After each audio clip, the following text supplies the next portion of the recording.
सादर जय श्री कृष्ण मित्रों, आप सभी का बहुत बहुत स्वागत है आपके अपने ही चैनल एस्ट्रो गुरुजी में।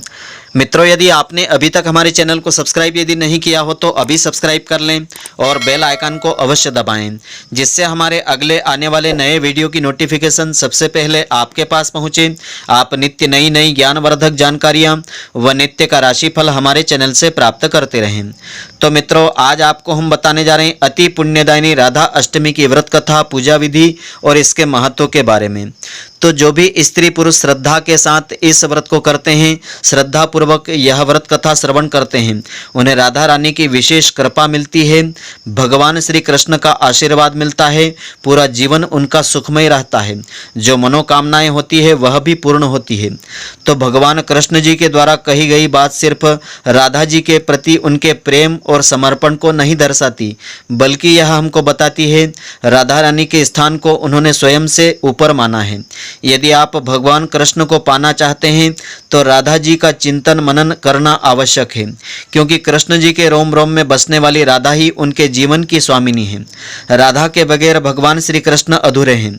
तो प्रति वर्ष कृष्ण जन्माष्टमी के करीब 15 दिनों के बाद राधा अष्टमी का पर्व रहता है। इस वर्ष में यह व्रत रहेगा दिनांक 26 अगस्त 2020 बुधवार के दिन रहेगा। तो जिस तरह कृष्ण जन्मोत्सव धूमधाम से मनाया जाता है, उसी तरह राधा रानी का पूजन हमको करना चाहिए। तो वेदों में पार्वती जी सीता जी को ही राधा जी को ही शक्ति का अवतार माना है। प्रतिवर्ष बरसाना समेत पूरे व्रजधाम में राधा अष्टमी के दिन विशेष पूजा अर्चना की जाती है। तो इस प्रकार से आपको पूजन अर्चन इस दिन करना चाहिए। राधा अष्टमी के दिन शुद्ध मन से इस व्रत का आपको पालन करना चाहिए। राधा जी की मूर्ति को पंचामृत से स्नान करवा करके उनका 16 प्रकार से श्रृंगार करना चाहिए। फिर सजी हुई मूर्ति को पूजा के स्थान पर एक पटले के ऊपर पीला वस्त्र बिछा करके विराजित करना चाहिए। मध्याह्न के समय धूप दीप नैवेद्य पुष्प आदि अर्पण करना चाहिए। राधा रानी की कथा का पाठ करना चाहिए। श्रद्धा तथा भक्ति के साथ राधा रानी की आराधना करना चाहिए। अंत में आरती गाना चाहिए।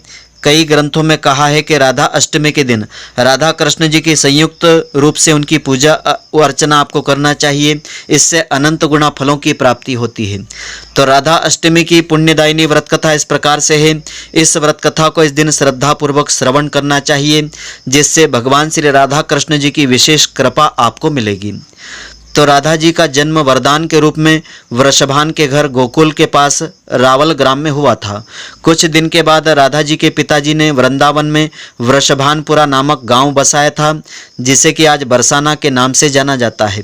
इस स्थान पर राधा जी का अधीश्वरी के रूप में महाअभिषेक हुआ था। अभिषेक के समय सभी देवी देवता वहां उपस्थित थे और राधा जी को स्वर्ग सिंहासन पर बैठाया गया था। लेकिन आरती करते समय सभी के मन में प्रश्न उठा कि राधा रानी पूरे ब्रह्मांड की अधीश्वरी देवी है, तो फिर उन्हें 16 कोस में फैले वृंदावन का आधिपत्य सौंपने की क्या आवश्यकता है। तो काफ़ी विचार विमर्श के साथ यह निर्णय हुआ कि वैकुंठ से ज़्यादा मथुरा का महत्व है और इससे भी ज़्यादा महत्व वृंदावन का होगा।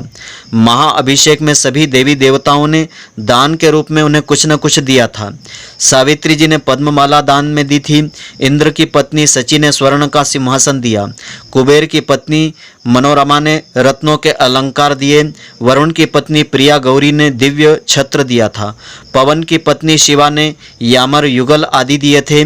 साथ ही राधा जी की सेवा में हजारों सखियों में कुछ न कुछ का स्थान सर्वोपरि है, जिनका नाम श्री ललिता है, श्री विशाखा, श्री चिना, श्री रंग देवी, श्री तुंग विद्या। और इन्हीं सखियों में वृंदावन का अष्ट सची का मंदिर भी बना हुआ है। तो राधा अष्टमी पूजन और व्रत का महत्व इस प्रकार से है। वेद तथा पुराण आदि में राधा जी का कृष्ण वल्लभा कह करके गुणगान किया गया है। वहीं वे कृष्ण प्रिया है। राधा जन्माष्टमी कथा का श्रवण करने से भक्त सुखी रहता है, धनी और सर्वगुण संपन्न बनता है। भक्ति पूर्वक श्री राधा जी का मंत्र जाप एवं स्मरण मोक्ष फल प्रदान करता है।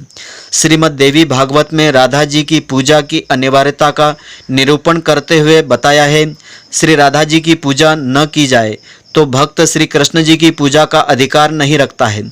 श्री राधा भगवान श्री कृष्ण के प्राणों की अधिष्ठात्री देवी मानी गई है।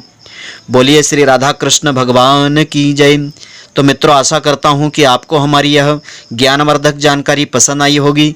यदि आपको पसंद आई है तो आप हमारे वीडियो को अधिक से अधिक शेयर अवश्य करें, जिससे अधिक भक्तजन इसका लाभ प्राप्त कर सकें। धन्यवाद। जय श्री कृष्ण मित्रों, फिर मिलेंगे।